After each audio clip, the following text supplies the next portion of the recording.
This is unscripted, this is unprepared, but when I was making the last video about Marvel's Phase 4 and 5, I talked about events, I talked about event films, I talked about anticipation.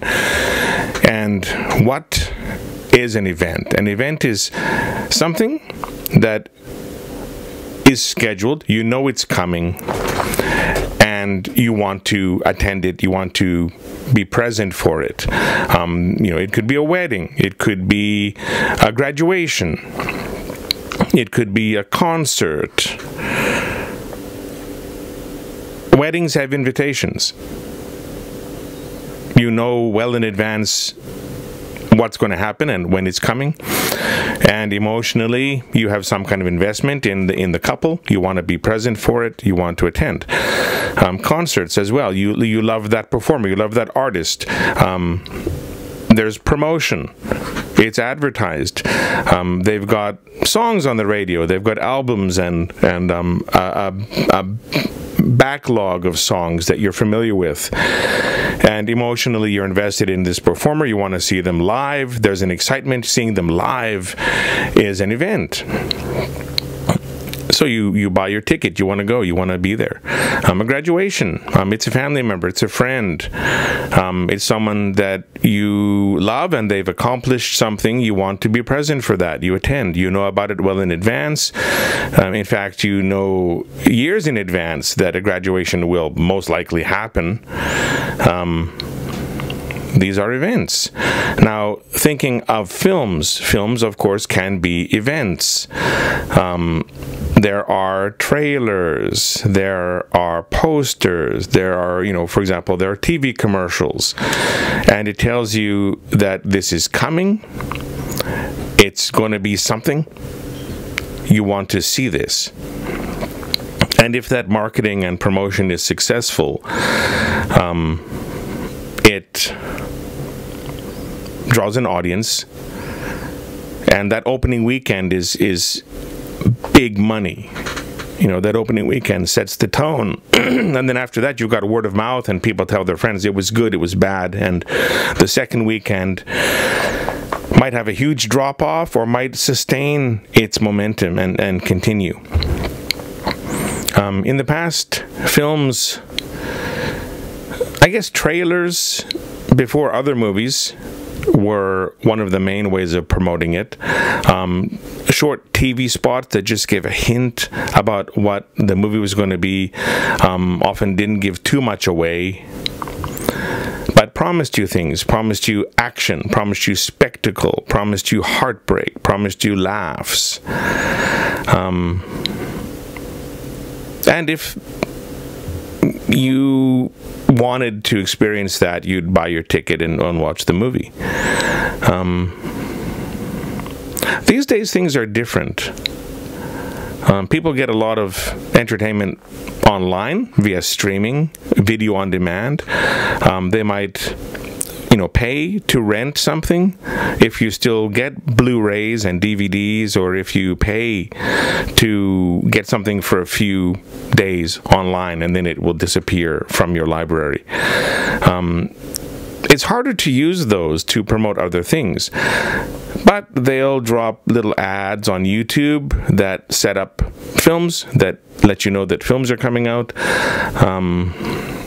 When you open your Netflix, there'll be a list of new releases or things that are coming up on Netflix as well. But how do you create an event? It's a different thing.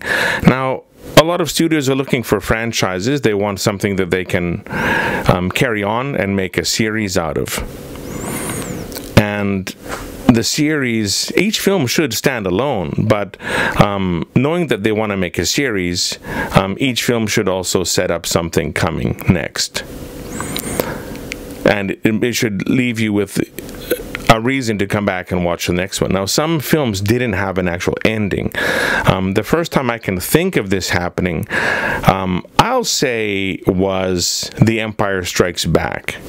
Han Solo was frozen in carbonite. Luke barely got away at the loss of his hand, and he also lost his lightsaber. The rebellion lost. The Empire won. And that wasn't particularly satisfying for a young Jason, seeing the good guys lose, seeing Han Solo taken away as a frozen block of stone, just after basically confirming his relationship with Princess Leia. Luke training to be a Jedi, but getting owned by Darth Vader, who is his father. So many questions are raised, and so many things are left hanging. That is a cliffhanger.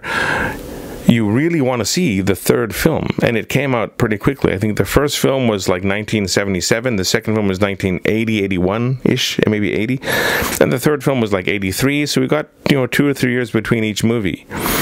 And back then, the movie comes out once, there might be a re-release. The whole rental thing was very, very new, if at all. So you saw it in theaters or you didn't see it. And if you liked it, you saw it 2 or 3 times. These days, it's going to be on streaming in less than 6 months. Sometimes it'll be on streaming at the same time it's released theatrically. So there's no real sense that you have to go to the theater to see the film. You can just catch it sometime later. There's no sense that you're going to miss it. So you lose that must-see aspect. But that was the first time I saw a film that I didn't think really had an ending. It has to have one more part. The next time I really felt it was Back to the Future Part 2. And it said, coming next year, Back to the Future Part 3. Now, I think they filmed one movie, but it was too big, and they realized they'd have to split it in half and release it in 2 parts. I don't think it was intended to be back-to-back pair filmed at the same time. But watching the first one, you watch it and then you feel like, okay, I guess I'll wait till next year. You don't have to watch the second film 2 or 3 times, but the third film becomes an event. How do you resolve the issues raised in part 2? Another example would be The Matrix, the second Matrix film. We knew that it was going to be part of a trilogy. We knew there was going to be a third part. I think because of that, the second film didn't get the same type of rewatch that the first film got with its groundbreaking special effects and very original story. But the third film, maybe audiences felt disappointed, I'm not sure, but the third film was more of an event than the second film. So how do you make an event? You don't complete the film. You leave things open so that it has to be resolved in the next film. With Marvel, Endgame wrapped it up. That was done. Some of the heroes were gone, never to return. Black Widow, Tony Stark, Captain America, the Steve Rogers Captain America. Other heroes were possibly ready to step up or move into a new role. But it kind of put the cherry on top, it put the ribbon on the Christmas present. That was a wrap. The Avengers had an end. And then Marvel didn't generate the same type of anticipation. Now, Spider-Man Far From Home ended with the global revelation that Peter Parker was Spider-Man. That makes you want to check out the next film. That creates anticipation. That makes Spider-Man No Way Home an event, and then other things they added to it, bringing villains from the previous Sony Spider-Man films, as well as the other Sony incarnations of Spider-Man, the Tobey Maguire Spider-Man and the Andrew Garfield Spider-Man, these 3 ages of Spider-Man with very different experiences and very different outlooks. That's an event, and you can see it in the box office. That's an event film. Black Panther Wakanda Forever was kind of a restart in some ways, because we lost the main lead, who was the main attraction for a lot of viewers. So it became less of an event than it could have been.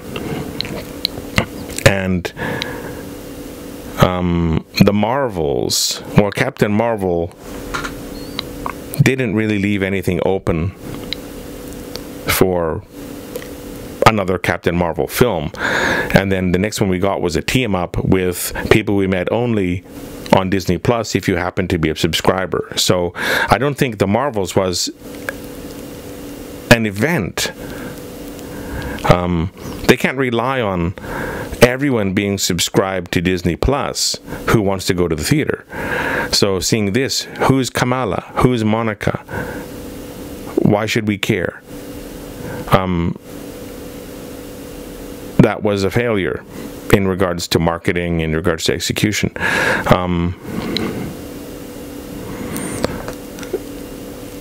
How do you create an event? You let people know that it's coming, you let them know when it's coming, and you make them want to watch it. Warner Brothers failed with the DC movies. They didn't create any type of event. Batman versus Superman. Batman versus Superman. That should be an event. And it was just a throwaway film. The beginning of the Justice League should be an event, just like the Avengers was, the first Avengers movie. But they didn't make it an event. It was just a film. There was no emotional investment. There was no sense of anticipation. Nothing was set up, so nothing could get paid off. So I think if you keep the budget lower, or you lay the proper groundwork, you have to make a choice. If you want to have a high budget, you're going to expect a high return. You're going to have to make an event so that people want to see it. If you keep the budget lower, you don't have to worry about getting as much of a return, because it's easier to make a profit with a lower budget. Looking at things like Barbie and Oppenheimer, great marketing, and then the memes and the viral marketing generated by people not related to the studio, the whole Barbenheimer thing, created this feeling of an event. And I think that was done well, and we saw a good return for both films. I guess in a way, the Top Gun Maverick might have seemed like an event film. There was a big uptick in people watching the first Top Gun on streaming services. So that might have generated some interest in where the character had gone since then. Plus all of the older fans, milking nostalgia, cashing in on an older demographic's memories. And we saw a big return. Mission Impossible: Dead Reckoning. Ooh. I'll say underperformed. I'll say not an event. Now, back in the day, every James Bond film was an event. Where's he going next? You can go there with him. What adventure will he do next? What daring feats will he perform? They just have to say, James Bond will return in title, and the audience will start to feel this sense of anticipation. But there were fewer options for entertainment back then. TV was relatively new with very few channels. Films came out once and then they were gone forever, so there was a limited time you could see them.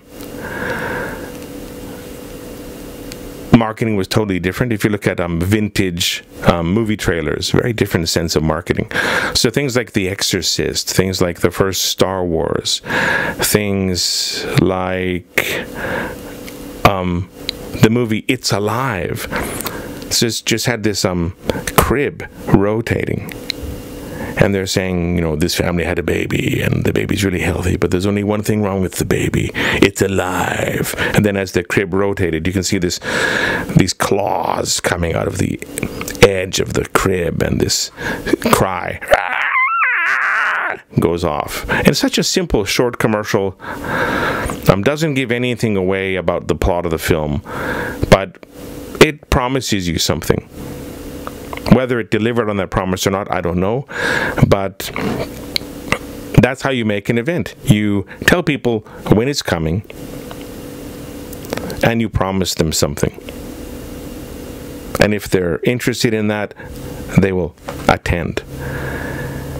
And Marvel did a lot of things when they were having 3 movies come out every year. They had to begin marketing a movie while the previous movie was still in theaters, and make sure that they're marketing the previous film, because you want to get people to keep going to the theater and watching it while it's in theaters, but at the same time begin promoting the next film without giving anything away if there's a relationship between the two films, and without stepping on the marketing for the existing film. So it was such how can I say it? It was the next level of marketing. Such an interesting way to do it. For example, you've got, and if you haven't seen these movies, I'm sorry if there are spoilers, you've got trailers for Thor Ragnarok that show Thor landing on the bridge with 2 eyes. But once the movie was out, that part of the trailer changed, and one of his eyes was missing because he lost his eye at that point of the film. At the same time, they started hinting at things for Infinity War, dropping little teasers, and it shows Thor meeting the Guardians of the Galaxy and saying, "Who the hell are you guys?" to them, with 2 eyes. But in the actual film, he had 1 eye because he lost an eye in Thor Ragnarok. So they had to make sure they didn't give things away about Thor Ragnarok in the marketing. And then after Thor Ragnarok came out, you know, those trailers or teasers changed, because if you'd seen the film, you knew that he only had 1 eye. So he had an eye patch. In the lead up to Infinity War, they show a bunch of heroes running through a kind of jungle setting in Wakanda, and in the back is the Hulk, this big green monster. But the Hulk is not present in that battle. It's actually Banner with the Hulkbuster armor, which was briefly shown slightly kind of off camera in some parts of the trailers and teasers, but Hulk wasn't present except at the very beginning of that film. So putting him in that scene where all of the heroes are rushing into battle was a trick. It wasn't in the movie.